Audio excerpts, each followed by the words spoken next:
Non, je suis pas ouf, ça va, ça passe bien. Ça, c'est bien huilé. William, première prise, wouh!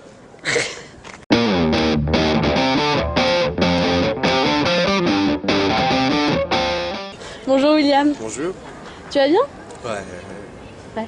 Franchement, ouais, ça va. Est-ce que tu peux nous parler de ton spectacle, s'il te plaît? Alors, le spectacle, à vue de nez, du coup, c'est un peu un pot pourri de tout ce que j'avais envie de mettre dans un premier spectacle. De l'harmonica, de la magie, de l'absurde, du gore, hein, de l'humour un peu noir. En fait, oui, on passe un petit peu du coq à l'âne. Apparemment, ça se lit bien, il y a une transition assez simple. On peut passer de l'hygiène des mains, le sketch sur l'hygiène des mains, à la frustration sexuelle, en passant par le don d'organes.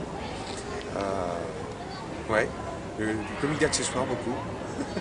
Les gens en parlent mieux que moi en général. Il faut aller voir les critiques sur Billet Duc. Je ne saurais pas tellement en parler. Je sais le faire, mais je ne sais pas en parler. Et est-ce que tu peux nous parler des Betamax? Les Betamax. Ouais. Alors les Betamax, c'est un trio à géométrie variable. Des fois on est 4, des fois on est 2. Et on travaille ensemble depuis 5 ans maintenant. On a commencé à la radio. Donc on avait une émission qui s'appelait L'os dans l'oreille, donc hebdomadaire, les dimanches soirs. Et ensuite, ouais, de la vidéo aussi pour Télé Nantes un petit peu. On a fait des petites chroniques de vulgarisation scientifique. Ça s'appelait Pourquoi c'est comment. Donc on abordait des thèmes aussi cons que la carotte ou l'alcool, choses comme ça.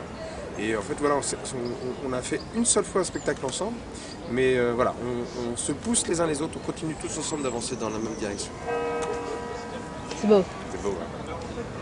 Et du coup, tu joues à la compagnie du Café Théâtre. Ouais. Je voulais savoir comment tu étais arrivé à la compagnie du Café Théâtre. Alors, je suis arrivé à la compagnie il y a 2 ans, en 2012. C'est Monsieur Jeff qui m'avait dit qu'il y avait un concours scène ouverte qui allait se préparer. Et du coup, il m'a dit tente ta chance, hein, c'est un concours, donc en gros, à la fin, tu gagnes une programmation. Enfin, voilà, c'est assez sérieux. J'ai tenté le concours sans trop de conviction. Je me suis dit, bon, c'est un bon moyen de tester une nouvelle scène, parce que j'avais joué au TNT, j'avais joué un petit peu sur Nantes déjà, mais j'avais jamais mis les pieds à la compagnie. Donc le premier concours, la première année, j'ai atterri en finale avec Éric Brûlé et Romain Mofra. Et donc juste finale, je suis parti bredouille, sans prix. Et puis c'est une année qui m'a permis quand même de me trouver un peu plus au niveau du personnage et puis des choses que je voulais faire en scène. Donc mélanger la magie, mélanger du visuel, un peu d'absurde, trouver vraiment un peu mon credo. Et l'année dernière, du coup, Robelote, le deuxième concours scène ouverte, et puis la finale. Et le prix, quoi. Les doigts dans le nez. Et pas les doigts dans le nez. Ça a été pas mal de stress, tout ça. Mais maintenant, ça paraît court. Enfin, ça arrive aujourd'hui, le défi du spectacle. Je pensais pas être capable d'une heure et demie comme ça, de seul en scène. Et finalement, c'est déjà passé. Et passé vite. C'est dingue. Est-ce que ça fait longtemps que tu as envie de faire ce métier? Alors, plus jeune, j'aurais aimé m'imaginer faire ça, parce que j'avais pas beaucoup confiance en moi, donc je cherchais à m'imaginer un peu plus grand que je n'étais quand j'étais petit. Et oui, c'est un rêve de gosse quand même. On peut pas forcément parler de métier pour l'instant, parce que du coup j'ai un boulot pour me stabiliser pour l'instant. À terme, pourquoi pas, si jamais ça fonctionne, avec plaisir, oui, parce que là c'est la première fois que je faisais 5 soirs d'affilée à répéter la même chose pendant 1 heure et demie, mais c'est pas répéter la même chose, c'est différent tous les soirs. Donc moi ça me plaît vraiment. Et ça s'est bien passé justement ces 5 soirs? Ouais, donc complet tous les soirs, donc une belle ambiance quasiment tous les soirs.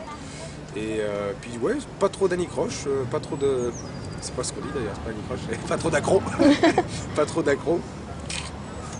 Le texte est resté là-dedans. J'ai été surpris aussi de pouvoir accumuler autant de texte dans la tête, quoi.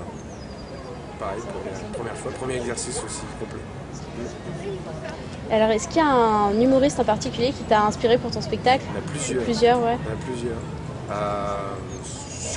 Surtout anglo-saxon, américain, tout ça.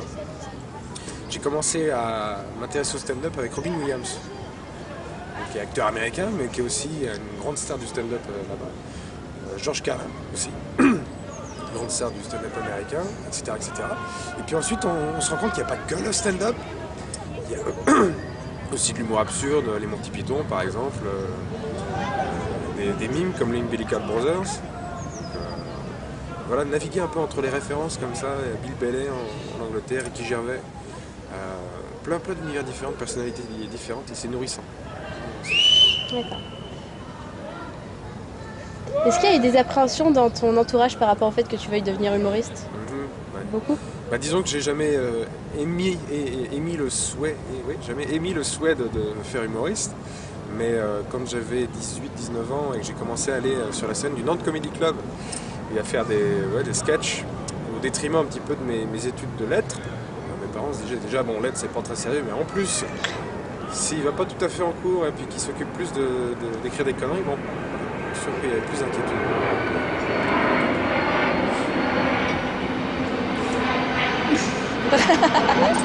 Quels sont tes projets pour les futurs mois à venir? Alors les projets, continuer de bosser, parce que là du coup je me suis un peu reposé sur cette semaine, sur 2 jours, j'ai pas fait grand chose, et puis là ça commence déjà à me manquer en fait. Donc là je continue d'écrire des nouvelles choses, des nouveaux sketchs, un peu dans la recherche quoi, de nouvelles idées un peu fortes. J'essaie de préparer pourquoi pas voilà, les bases d'un nouveau spectacle. Faire tourner le spectacle existant, ça peut être bien. Le jouer à la compagnie encore et encore, et puis j'ai des projets vidéo et puis d'autres un peu plus secrets, je préfère garder ça pour ma place. Est-ce que tu pourrais te décrire en 3 mots? 3 mots, Voilà. Moustachu, c'est une chose qui saute aux yeux. Touche à tout, parce que Touche à tout. touche à tout. Non, ce sera ce sera ça, touche à tout. Touche à tout. Ouais, parce que quand j'ai arrêté l'humour pour faire plaisir à ma famille, je me suis dit bon, je vais bosser, je vais arrêter un peu le sketch, de toute façon ça marchait pas trop. Je me suis mis à autre chose, je me suis mis à la magie. Ensuite je me suis intéressé à l'harmonica, ça doit être un peu avant, l'aïkido. Là la semaine prochaine c'est le lancer de couteau, enfin voilà, je teste la ventriloquie, je voulais tester ça. Là j'ai acheté un petit xylophone, hein, donc j'essaie je sais pas. T'intéresser à plein de formes d'art? Ouais. Quel conseil pourrais-tu donner à des jeunes comme nous? Des jeunes comme Oui. nous. Un conseil. Qui veulent faire humour? Du coup, comment dire, s'intéresser, se trouver déjà, enfin pratiquer, écrire, pratiquer, aller essayer de trouver son style, quoi, essayer de trouver un truc dans lequel on est bien. Ouais. Parce que maintenant quand je vais sur scène, j'ai plus trop d'a priori sur ce que je vais être en scène. C'est que je peux pas faire de personnage, c'est pas du tout mon truc, mais c'est moi, mes versions un petit peu plus transformées, quoi, en kaléidoscope.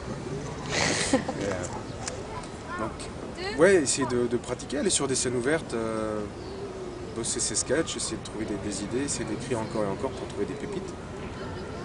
Et puis, de toute façon, il faut commencer en s'inspirant des gens comme moi. Parce que c'est comme ça que...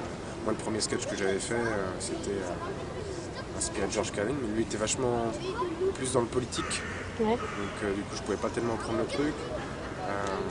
Je suis assez policé quand même. Voilà, trouver un peu sa voie, pratiquer, puis y aller en fait, il faut faire. Ça coûte rien.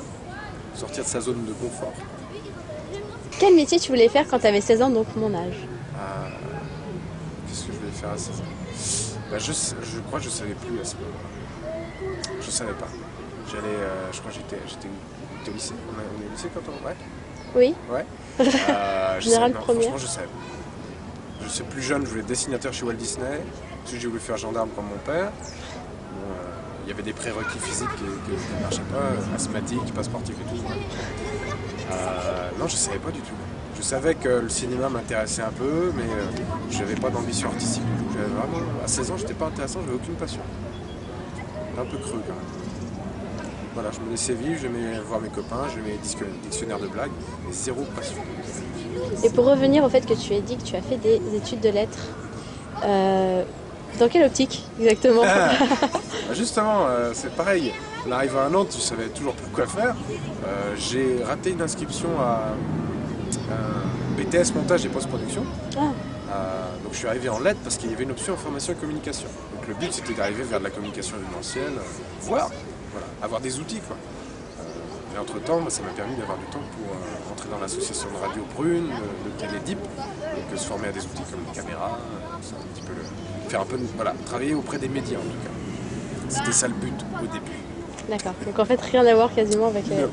Non. Bon, instant promo, t'as 10 secondes pour faire la promo de ton spectacle.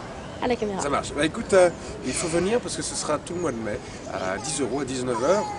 Les gens sont contents, hein, et puis ils disent que ça ressemble pas à ce qu'on voit déjà. Donc bon, bah, si c'était curieux, il faut venir. T'as fait environ 12 secondes. C'est vrai? Ça va passer. Et dernière question, est-ce que tu veux m'épouser? Pourquoi? Enfin, je veux dire, comme ça? Comme ça, ouais. À la one again. J'ai le temps de réfléchir un peu. Un peu, ouais. Bah, je suis un homme pris déjà. Merci en tout cas, William. J'ai déjà une bague. Ah. Ne pleure pas, ne pleure pas. Merci beaucoup. Bah, c'est moi qui te remercie. Merci. Et à la prochaine. Ok.